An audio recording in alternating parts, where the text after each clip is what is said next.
Okay, as promised, here's the follow-up to the first video on stripping these pieces of trim on a 79 F250, 73 to 79, if you have this style trim. What I did in the first video, you can watch that. Stripped it with Drano crystals. Anyhow, I wish I would have taken a before video or picture to show you what kind of condition they were in. Pretty tarnished, pitted. Even had overspray paint on a large portion of one of the long ones, the bedside ones. So anyhow, as you can see, not perfect, but there's a dent right there. But come out pretty shiny.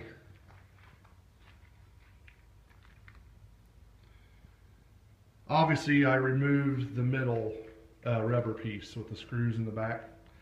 Take that out if you try this. Don't put that in there with the water in the Drano.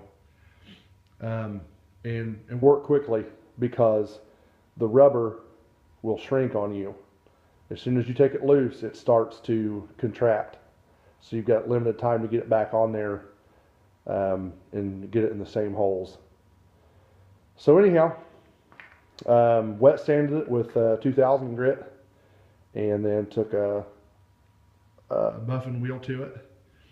A little bit of Neverdoll, and then just been just hand polishing on it with a rag, and come out pretty good, I think. Eventually, if the truck turns out really nice, I'll probably somewhere down the line just buy all new trim.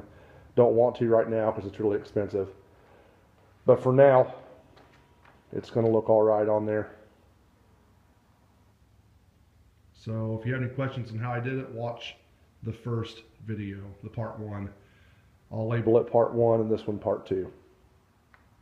So there's a pretty slick piece of trim that cleaned up pretty good.